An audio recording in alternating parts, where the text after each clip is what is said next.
Juggalos in recovery, man.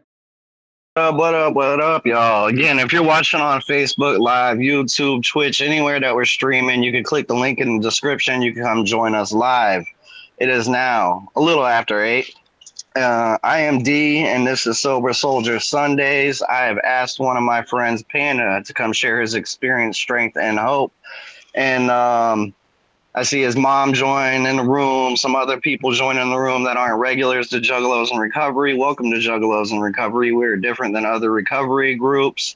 We don't care if it's your mental health, whatever it is that's holding you down in life. We're here to help you out and make you grow and change as a person. And one thing I say about Panda is he is brutally honest. I have watched this guy fall on his face multiple times to tell on himself within a few hours to go do the right thing and to pick himself up again. And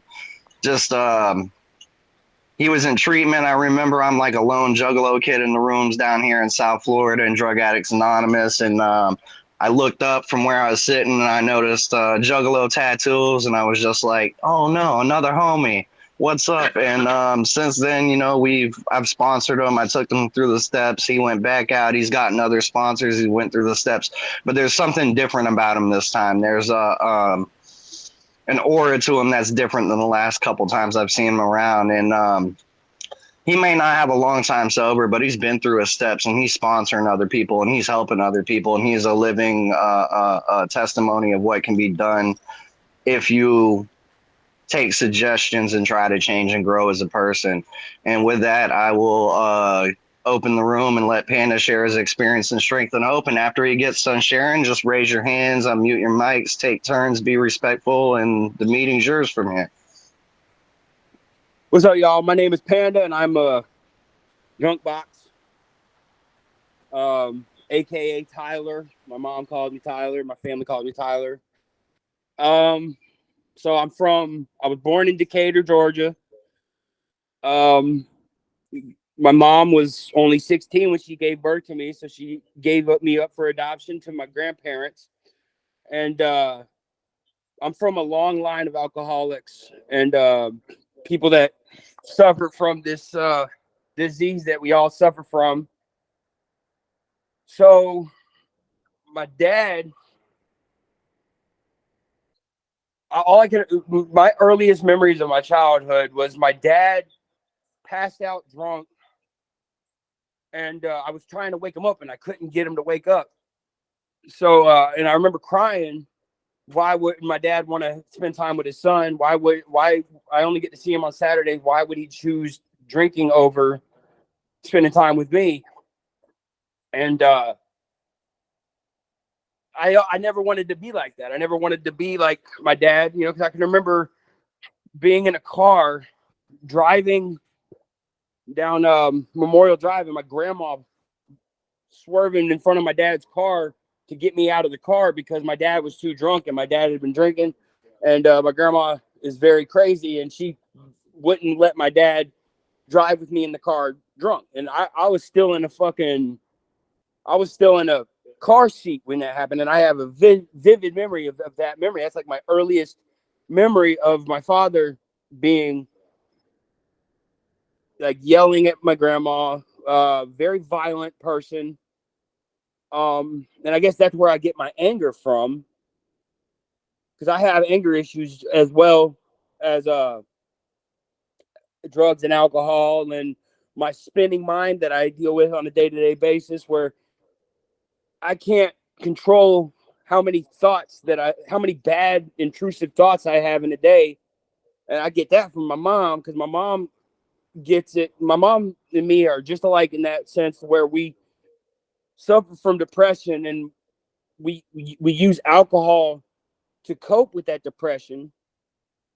So when I was like, I don't remember how old I was, but I was a kid when my grandparents decided to split, and I decided to go and stay with my grandfather because he was staying in the neighborhood where my sisters were and where where everybody was. Like my friends were there, so I decided to go with my grandpa.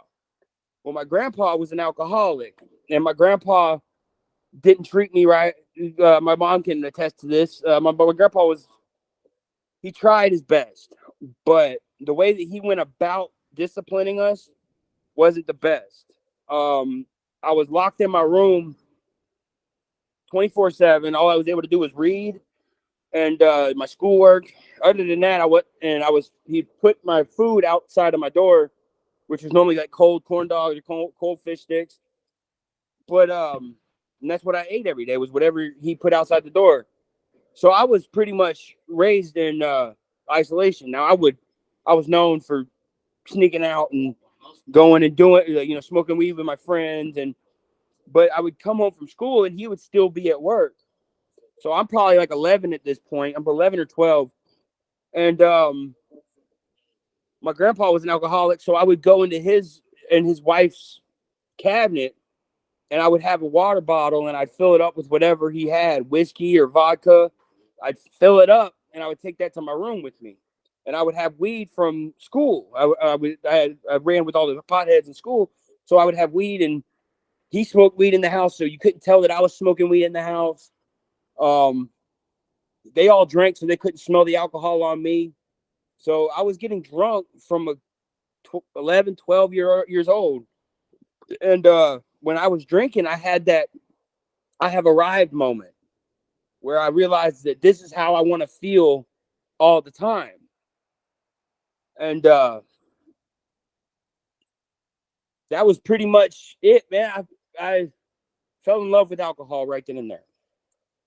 And when I was 15, I started growing this beard, and I was able to go into gas stations and buy alcohol. I had the one gas station that would sell me alcohol. My grandpa had this change jar that he would put all of his extra money in. He put all his ones and fives and tens in, and he would collect change and shit for him to go on vacations and shit like that. But he was never home when I would come home from school.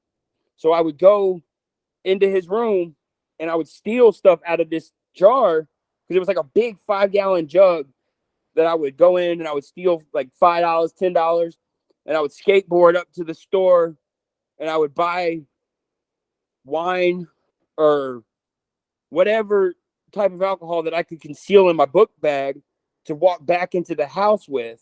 So I would sneak back to my room and I would just get shit faced in my room. And all my friends, they would come up to the window where in my room and they would drop me off whatever I needed. So basically I was just isolated in that room, just getting tore up. And then when I turned 16, I moved in with my grandmother. And my grandmother lived on this piece of property where there was a fence. And behind that fence was a guy that was like 23. His name was Brad. And he was all about drinking. We're just going to get shit faced every day.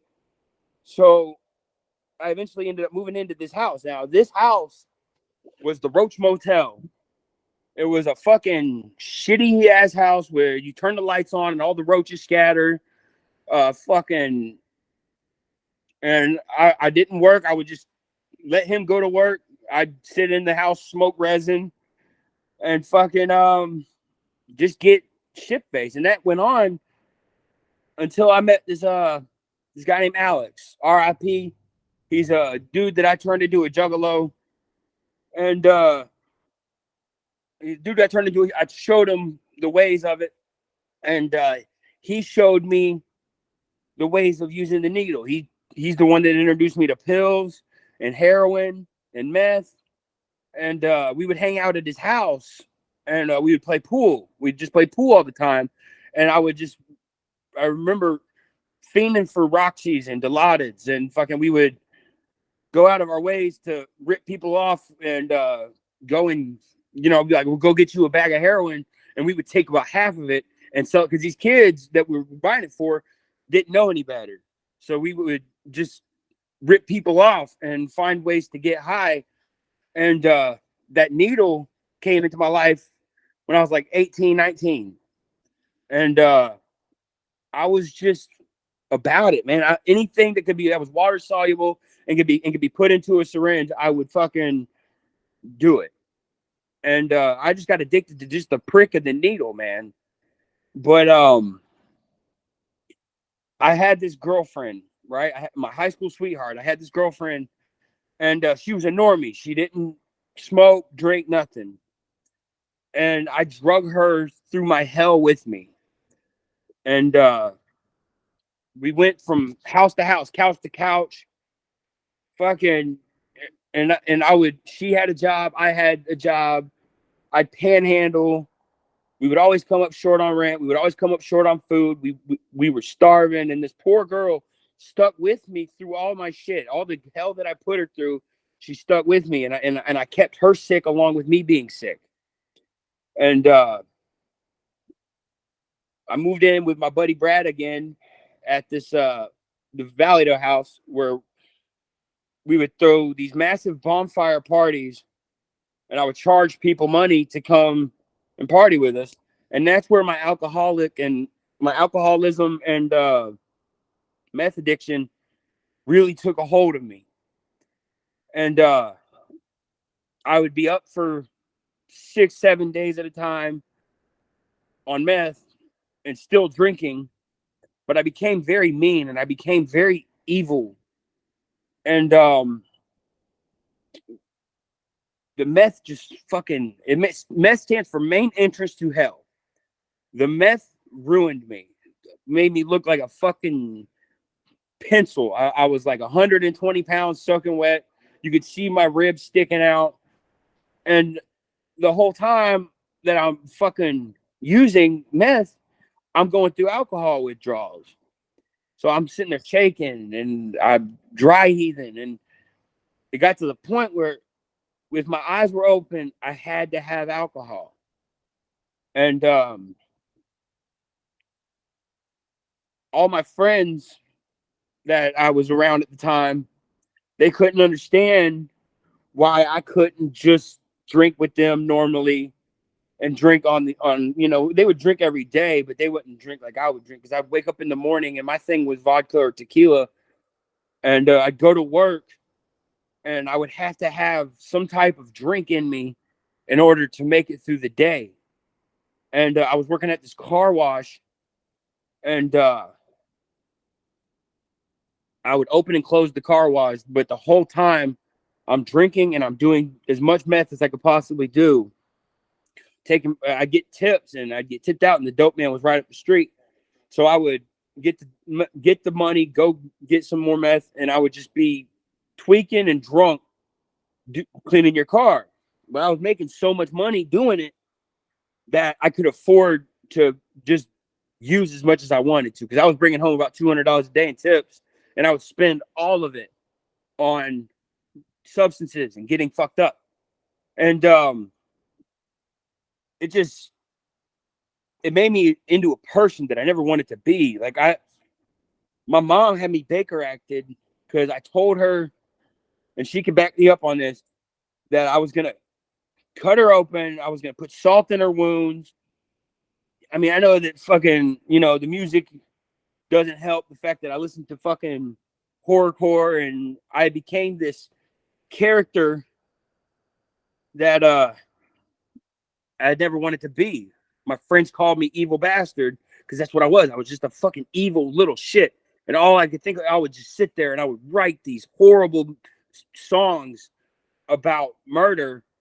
And like, they would make Brother Lynch and ICP look like shit, because they would just be the worst shit ever. But they didn't make any sense. It was just ramblings of murder and how I would fantasize about killing people. And I started acting out on it because I was so high and in psychosis that I couldn't figure out what was real and what was false. And like, I would threaten my friends. I threatened my mom, dude. My mom had to have me Baker acted, because she was trying to help me, because she came over to the house because I had been drinking wine and losing my mind. And I threatened to kill my mom, dude. Like, I threatened to kill my mom. I would have dreams and visions about killing my sisters and my family. Just evil shit, dude. And this music has always been has always been like kind of like a release for me, and like a coping mechanism. But like I said, that when I turned to meth and meth had me so in my head about it, it became real. And I would literally fantasize about these evil scenarios where I would play out. I'd write shit down. And like, if you read my shit, you'd think that this dude needs to be fucking locked away. And it just became evil. And I became so demonic. And I had made Satan my higher power. And I would talk to him, and I would talk to these demons and all the shadow people, and I would think people were conspiring against me, and fucking there's cops coming to get me, and it was just so bad. It got so bad, man. So like, I I regret ever putting that drug into my life. So I'm living it. So I lose everything, right? Go figure. I lose it all, but I still have my car, and we had this house that I inherited kind of through my buddy's family, and we ended up losing that house real quick because some crazy meth head bitch went off on the landlord, whatever. So I had to go move into my car. So I have me in the car and my two friends, Byers and Taylor, more drug buddies than friends. And we were all three living in my little Honda Accord. And shit, man, that's when it got bad, dude. I was working two jobs. I was working landscaping, and I was working at this detailing place in Gwinnett County, and panhandling.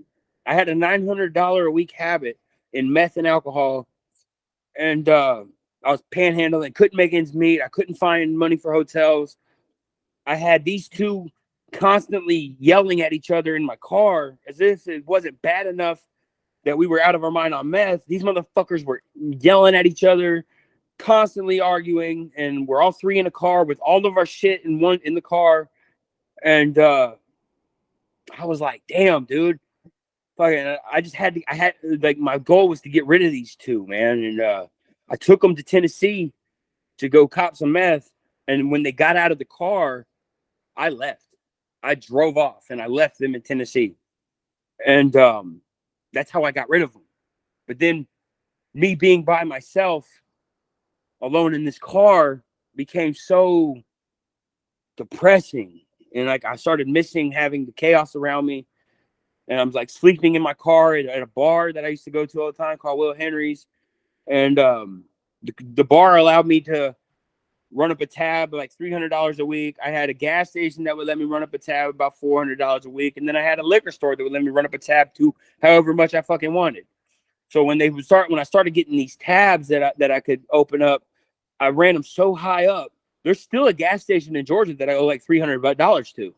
And every time I go back to Georgia and I walk in there, I always leave them with whatever money I have. Like, I walk in like a financial amends. I'll walk in and I'll buy something and I'll give them the rest of the money, whatever. But I became so stuck in that cycle of, okay, I owe them all this money. I make the money and then I pay them back, and then I'm back stuck in this fronting cycle. And it was just hell, bro. Fucking I I'm in my car, and this girl, she was my friend's ex. She has a hotel room and a boyfriend. Well, I talked them into letting me stay there for about a month. I'm staying at their hotel room, and I'm just supplying them with all the drugs that they need to let me stay there. Well, when it came time and my welcome had ran out, they were like, "You got to leave." So I leave for like a week, and the girl that was there with him, her name was Shawnee. She calls me one day, and she says, "I want to come live in the car with you." All right, so this tells you how good of mind she was in. She had a place to stay, and she'd rather stay in the car with me. So I go to pick her up. I go and I pick her up, and we stayed in that car for probably 6 months together. Just, I'd go to work. She'd sit in the damn car while I was at work and just tweak out. I had a buddy call me and he was in Melbourne, Florida. He called me, and he said, "I need you to come pick me up and take me back to Atlanta, and I'm gonna go to work with you." So I go pick him up. When I make it to Florida, I look at her, and I'm like, "Why don't we just fucking do this homeless shit in Florida instead of doing it in Georgia?" So I made up my mind on the way back to Atlanta to move to Florida. I was like, "Fuck it, I'm already panhandling in Atlanta." Hang on, you good? There you go. I'm already panhandling in Atlanta, so I'm like, I can do this shit in Georgia. I mean, I can do this shit in Florida. So the two of us decide that we're gonna go move to Florida. We drop this poor kid off, nowhere to go. Fucking, he's stranded. Leave him stranded, homeless without the car. So now he's off in the streets, and I fucked him over. Pretty good with that. But we moved to Florida. Now, from the moment I moved to Florida, meth was no longer an issue because I didn't have it so regularly available to me with all these people that I would buy dope from I was their best customer. They wanted to give it to me. They wanted to front me shit. I got involved with them and got a bunch of guns pulled on me, all this shit. Basically, I had to leave Georgia for my own safety. I was gonna die in that car. I would have ended up dead in that car. I guarantee you. If I would have stayed in Georgia another week, I would have been dead. You can see the pictures. But where I was at in that time frame, and the people that I was messing with, and the people that I was running drugs for, they wanted me gone because I owed them so much money. So okay, so I ran to Florida, and when I make it to Florida, all I have left is weed and alcohol. And alcohol became became my one and only friend again. But I had my issues and my addiction, and she would drink just as much as I would drink, and I couldn't get her to work. So I'm supplying both of our habits. We're fighting every single day, but we were trauma bonded. We were trauma bonding through the experience of us living in the car together. So because I felt like I was in love, I wanted to marry her. I but it wasn't real. The love was fake between the two of us. I let her little brother. Her little brother was on house arrest. He cut his ankle monitor off, gets on a bus, and comes down to fucking Florida and moves in with me. Then I was in Job Corps with this dude, and he was in Florida. I let him move in with me. So we're all living together. I'm the only one working. Everybody's drinking. Everybody's smoking. I'm supplying everybody's habits. I'm not eating. I can't survive. Like I'm drinking so much that like I had to wake up in the morning and have a pint of vodka to get out of bed.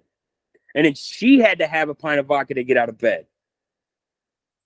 And then I had to have a drink every 2 hours. And I was working at this company that they had made me foreman. So I was in charge of when we go on break.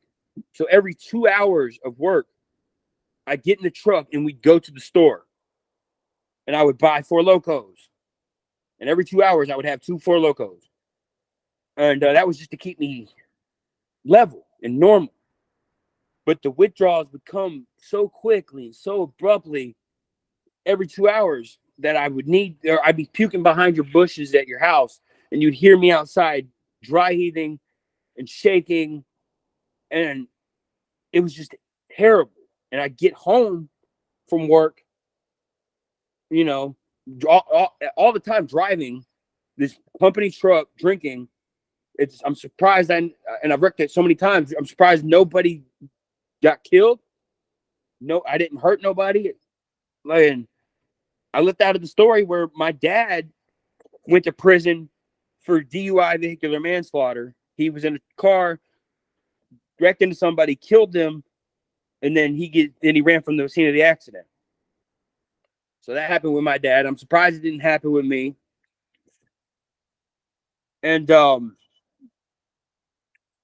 just got lucky, man. I got lucky. But it's like Christmas time, and the girl that I was with was missing her kids. So she was like, I want to go home. Well, this dude that I was in Job Corps with was living at my house.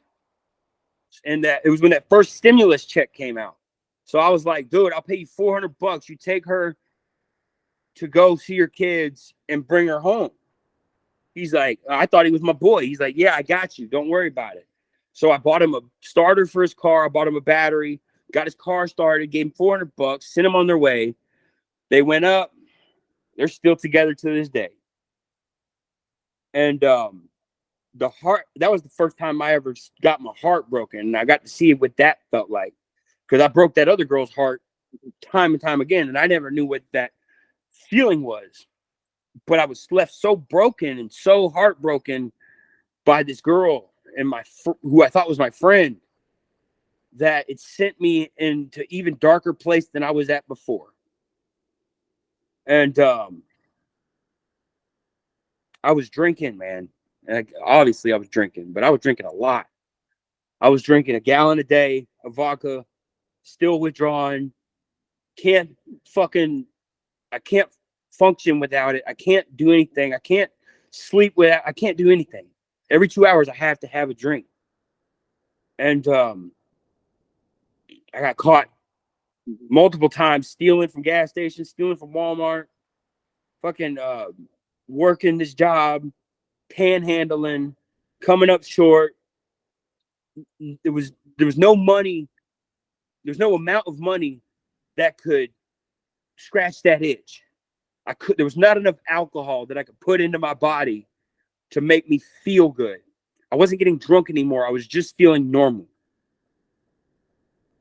And God, man, like that feeling of just like that feeling of powerlessness that I had, and I just shit, dude. It really drug me through the mud, and it was almost crippling after the heartbreak, because then I didn't want to live anymore. If this girl, I put all my happiness into this girl who was not even worth it, and if she didn't want me, I'm not. And it told me I'm not worthy of being loved. I'm not worthy of just all this shit. So I was so suicidal, and I was posting, and on my old Facebook, I was posting all these posts about not being here, listening to some music that would just fucking. I was listening to Stop the World by Chris Calico every day, fucking just wanting to die, and come up with the idea that I'm gonna shoot bleach to try to kill myself, and shit didn't work, and I was like, I can't even kill myself right. There's no like. I got prayed for death. I prayed, and like I didn't want to live anymore. And I was in Florida, in paradise, where everything around me is pointing towards going towards treatment. My uncle's down here, and all he keeps saying is, when are you gonna be done? When is enough enough?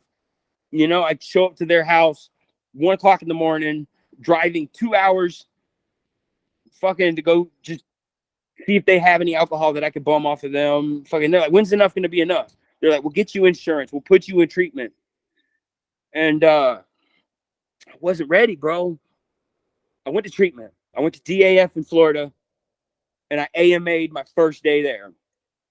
And I walked up to the Wawa, and I fucking started drinking. I started stealing alcohol and drinking. And I walked from Delray Beach to Boynton Beach in Florida, and just showed back up at my uncle's house. And it was like, what are you doing? So I started this in and out of treatment center shit. And I go into treatment, and I go to these meetings where people started talking about God, and I just wasn't hearing it, man. I wasn't hearing the message. I wasn't I was just taking up a seat because I had all these reservations that I wanted to still drink and smoke weed. I'm going to get out. I'm not going to drink any alcohol. I'm only going to smoke. Well, that leads to alcohol every time. Going to treatment for 30 days, getting out, drinking for 2 months, going back to treatment. Fuck, dude. I'm on treatment center number like 18 now. And fucking, I left in 2022. I left. I had given up and I went back home to Atlanta. And I drank myself into oblivion like a motherfucker. And in 2022, my little brother died from fentanyl. And when my little brother died, my dad really went down the rabbit hole with drugs. And I'm back at home with my grandma and my dad. And me and my dad are just getting fucked up together. And I knew something was going to happen to my dad. I had a feeling that something bad was going to happen to him. I knew that he was not doing good. And Thanksgiving Day, my dad dies. And that just fucking put me through it, man. And I'm with this girl, putting her through hell again. I put every girl that I get with through hell, especially when I'm drinking. And it's Christmas Day. I call my buddy Mike, who might still be in here. I don't know if he's left or not. He was in here. And I told him, yo, I need to come back to Florida. I need to go to treatment because my uncle and my aunt knew that I was going to come back, that I wasn't done. So they kept my insurance good. I came back. I called him on Christmas. He was there the next day. I was back here in Florida. Then I went to a treatment center called Banyan. And I go to the treatment center called Banyan. And I go to this meeting. And there's Brian. And I see him with the fucking ICP shirt on. And I'm like, yo, whoa, whoa. And I was like, that dude right there is going to be my sponsor. I knew it because I knew I wasn't leaving Port St. Lucie. But at the time, when I was in treatment, he was like, I can't sponsor you because I'm working with artisans or whatever the hell he said. And then when I leave Banyan, he says he'll sponsor me. So we go through these steps. We sit down every Saturday and we read. And I did what he asked me to do. The only thing that I didn't do was talk to God and actually say the third step prayer, or my own version of it, at least every morning. I didn't hit my knees. I didn't pray. I had no relationship with my higher power. My higher power was still Panda. I was still controlling the show. So I get involved with this chick. Basically, I'm sick. I get involved with somebody else that's even sicker. And I accumulated 5 months of clean time. I have been through my steps. I'm sponsoring guys, but I haven't done a correct third step yet. And so there's no higher power in my life. So I go back out and I start drinking. But honestly, all the one-liners that they say in AA, you know, like all the little one-liners, the one day at a time, and but all the just the little shit you hear, all those little nuggets of information you pick up is in my head, and I'm drinking, and I'm outside of the liquor store drinking, and the liquor hasn't even hit my fucking liver yet before I call Brian. And I'm like crying on the phone. I'm crying out in the fucking racetrack parking lot. All these people are walking past me. I'm fucking bawling. And I'm like, I'm going to go back to treatment. So I go back to treatment the next day. I finally, I got a little clean time, drank again, got a little clean time, drink again. This time, I finally hit my knees when I was doing the third step prayer with my new sponsor. And I'm doing the third step prayer with him. And I feel this fucking overwhelming feeling of just relief. Like, I could breathe in my own skin. I could breathe. I don't feel like shit right now. My brain's not killing itself right now. Is what it was like. That's what my brain does. It battles itself and tells me all these negative thoughts all the time. But I gave it to God, and God answered. I'm in treatment. And my therapist says, if you could go back to 13-year-old you and say one thing, what would it be? And I was like, you're worthy. Same day, within an hour, call my grandma. And she said, I had a dream. And God told me to tell you that you're worthy. Same week that happened, my uncle calls me and says, I had a dream that I was with God and your dad, and they wanted me to tell you that you're worthy. Now, that's God showing himself to me. And I couldn't deny it. I was seeing shit differently. I was feeling different. And today I actually talk to God every day. I actually wake up upon awakening, and I thank God for even letting me wake up. Like, I don't go to church or nothing, but I have this weird relationship with my guy. He's my guy. You know, that's why he's dude. I'm like, I just talk. Like, I'll be walking to these meetings that's up the street from my house, and on the way there, I just talk to him. And people might think I'm crazy because I'm just talking to myself, but really, I'm praying for everybody that I know that's still going through it. I'm praying for people that haven't found it yet, people that I just want to shake and be like, yo, there's something out there. And I prayed for God to put people in my life that I could help.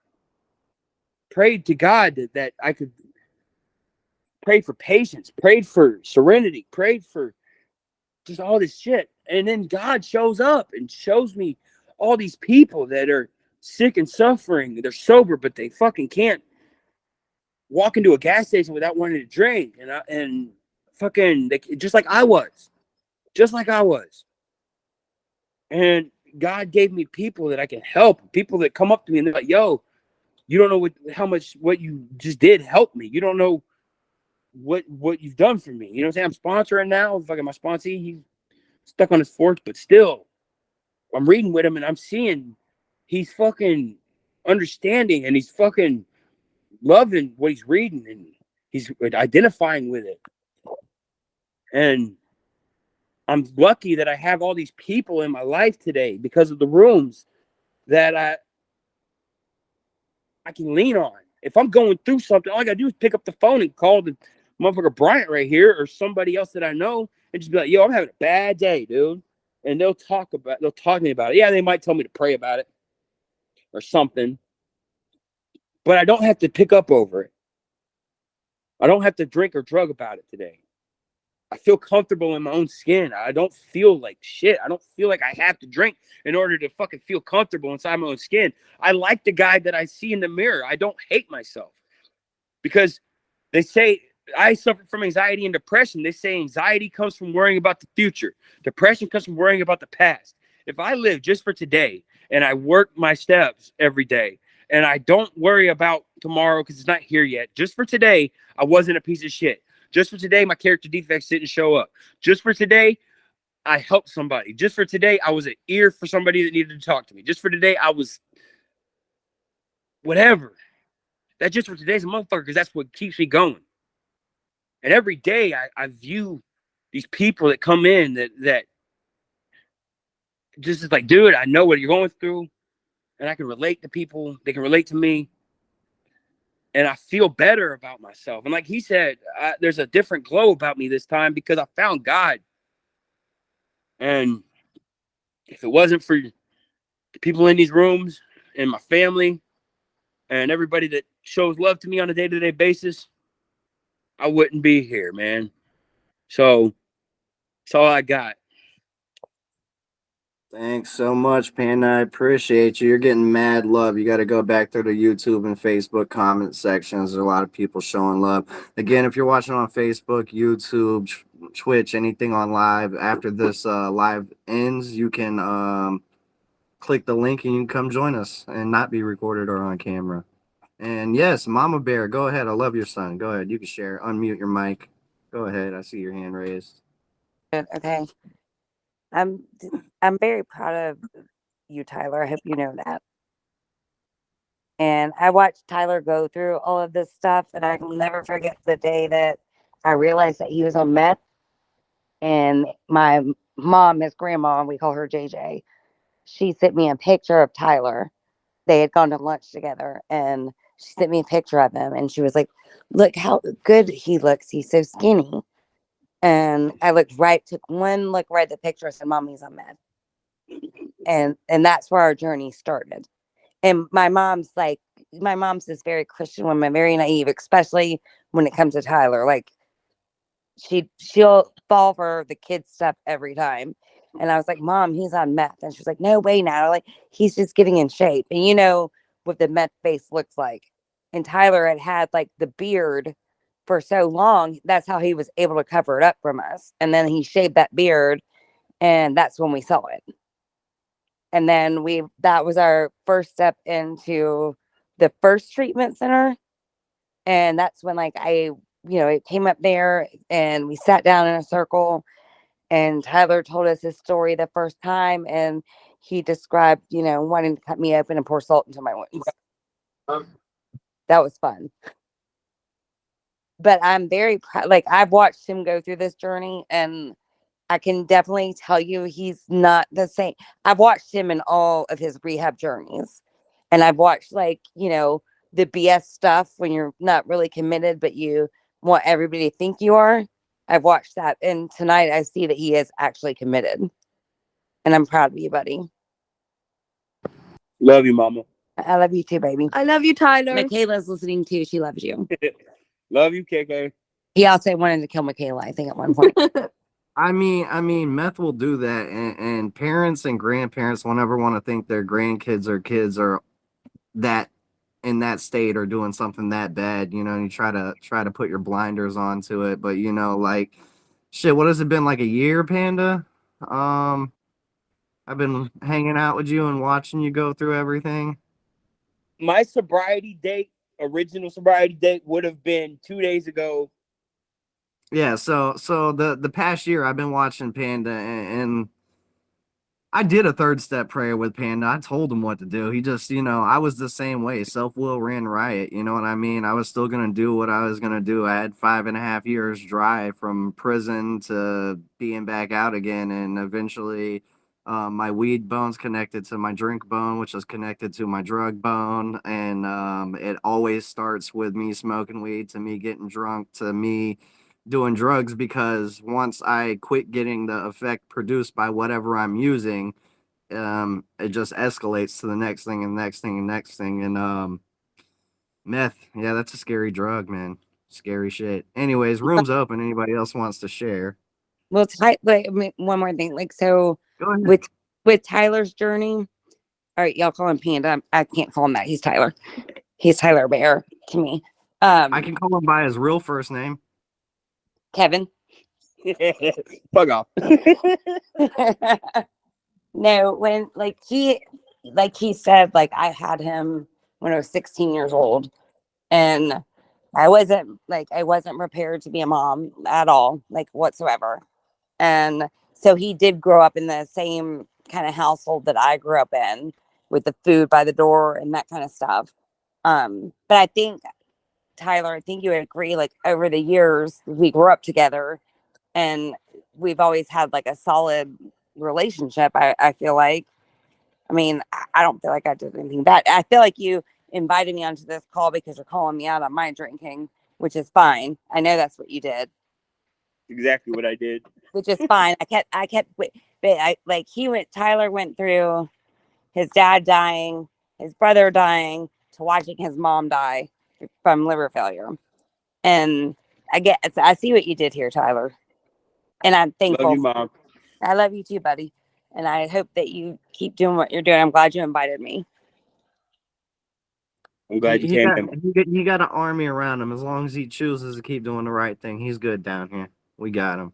The meeting's open. Anybody want to raise your hand? You could share, unmute your mic, talk Panda.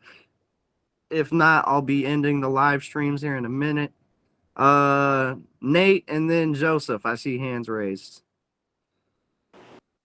Yeah, I just want to, thank you for sharing your story. And it's awesome to hear these speaker meetings all the time. I always say it like there's just some shit I can always relate to and pick up on. And our stories, I mean, are almost exactly the same for the most part, in this particular one. And that's, you know, a miracle that we're here, that we didn't kill anybody drinking and driving, and, didn't end up in jail, and all the horrible shit that could have happened, that probably should have happened, didn't. And we're still here, and we're sober, and we're living our life now. And to see that, you got your family on here that has your back now, and just, I don't know, man, it's incredible. So thank you for your story. Awesome. Hell yeah, appreciate you, Nate. Joe? Hey, buddy. It was really good hearing you speak and talk about, everything you went through. A lot of it, I was remembering it at, like when it happened, calling me up and telling me about it. It's beautiful to see where the story was, where the story is, and where it's going to go, man. And I'm really proud of you. And I'm just hella proud of you, man. You're doing great. Whoa, whoa. Whoop, whoop.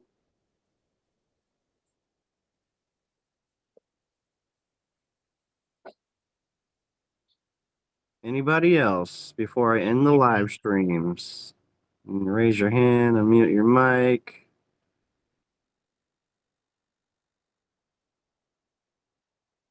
I see you, James. I want you to speak for me next week. I've been waiting to see your face. Oh boy, next week. Yep, All next right. Sunday, 8:30. All right. You got me? I can do that. I'll commit All to right, it bet. right now. All No right, bet. pressure. Next week's speaker. You already got him right here. You're seeing it right now. Next week's speaker. Anyways, go ahead. Oh man. Hey Panda, nice to meet you, man. I was listening to your story, and I heard you say about the vehicular manslaughter stuff. I actually went to prison for that, so it definitely gets pretty freaking serious. I think I jumped on right when you were started talking about that. I didn't catch it all, but I've literally lived through that for like the past decade or more. It happened in like 2013. I was only 21 years old, but I was under .08, so it was like a freak accident. But I felt all the consequences through that. So I know what your family went through, man.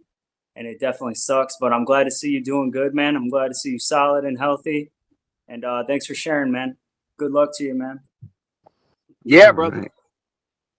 Appreciate you, James. Hey, Shirley, I see you with your hand raised. You can unmute your mic. You can go ahead. Panda, I just wanted to tell you that I love you, and um I could see it in your face. The difference. Like, you fucking look happy, man. Like, you look like there's like a weight lifted off of you, and I'm glad that you invited me, Kevin, and I love you. Fuck off with the Kevins. Kevin. Kevin. All right, Mage, I see you with your hand raised. Then Tara, after that. Yo, what I was gonna say is that I'm fucking glad that you fucking made it out of the cycle, bro. Fucking good shit and fucking good story. I missed a little bit of it. I was on the phone with my mom. I patched shit up with my mom since the last time I talked to everybody here. Uh, fucking your problem with fucking avoiding shit with spirituality and that fucking like really bothering you with fucking getting into treatment and shit, that has been one of my biggest fucking issues. Like for the longest time, that's what kept me from fucking wanting to be a part of any fucking support community like this for any of that shit, because the majority of it, people like just preach to you that you got to get right with God, and I have a horrible aversion to that, just because of stuff I went through in my past as a child. But like, I'm proud of you for overcoming that. Like, I've been able to overcome that and find this community to support me with my recovery, with my mental health and everything. And I'm proud of you, and I'm glad to have you here. Whoop whoop. Love you, Kevin. Fucking Kevin, dog. Everybody, he hates being called Kevin. He likes Tyler or Panda. We're calling him Kevin just to troll him. Anyways, Tara, I see your hand raised, and then Mama Bear after Tara. Well, I know him as Panda, and Panda, I am so proud of you. Thank you so much for inviting me to this. I got the pleasure of knowing you through Banyan, and yeah, it's been quite an adventure. I can definitely tell that you're doing it. You just seem like you're doing it, and I just want to say I'm so proud of you, and you know, um, just keep doing it. And thank you so much again for inviting me. I enjoyed your story, and thank you. Yeah, if you Oh like yeah. this one, Tara, we're a little different here at Juggalos in Recovery. We're a little bit wild. We have a Facebook page you could join. We have 4 or 5 meetings a week. It's a little different than your regular 12-step meeting. So if you're just looking to spice up your recovery, come join us crazy fuckers here that listen to music about killing people that got sober and are trying to do different things with their lives. Mama Bear, I see Perfect. you with your hand raised. Okay, Tyler, before I say this, I love you, but I'm gonna out you on this one. So you know how he doesn't like being called Kevin? Do you want Yep. to know? Okay, like take back for a second. I was 16 years old when I had him. Poor little girl grown up, and I had made really good friends with my gynecologist. I know And the story. and Tyler got named Kevin because I could get the circumcision for free if his name was Kevin. I know why he doesn't like it. He's told me the story. He's like, "Yeah, I want to change my first name to Panda." I was like, "You should just you could add that and then you could be Panda Kevin Tyler Cade." I always call him Tyler, unless he's in trouble, then he's Kevin Tyler. But I've always been a funny story behind that because the doctor came in and he was like, if you name him after me, I'll give this to you free. I'm like, all right. I was gonna name him Tyler, Save, but so now I'll name him Kevin Tyler. I won't call him Tyler. yeah, save $400. Why not? I was 16. I know. I get it. I get it. I've heard the But story. I would have saved the $400 too, probably. I love you so much, Pumpkin. I love you too, Mom. That was all I had to say. I wanted to give y'all something else to rag on him for. Tara, did you raise your hand again, or is it just still raised? It's just still raised. Okay, Mine's cool. just Cool. Anybody else want to share? If not, I'm gonna end the live meetings, and it gets a little crazy after the live streams. In usually I can't promise that, but what happens. all right. It might get a little raunchier than normal. I don't know. So I'll get all Tyler's dirty secrets. No, hell no. All right. I love you, buddy. I love you too, Mama. Bye, baby. Bye, Mom.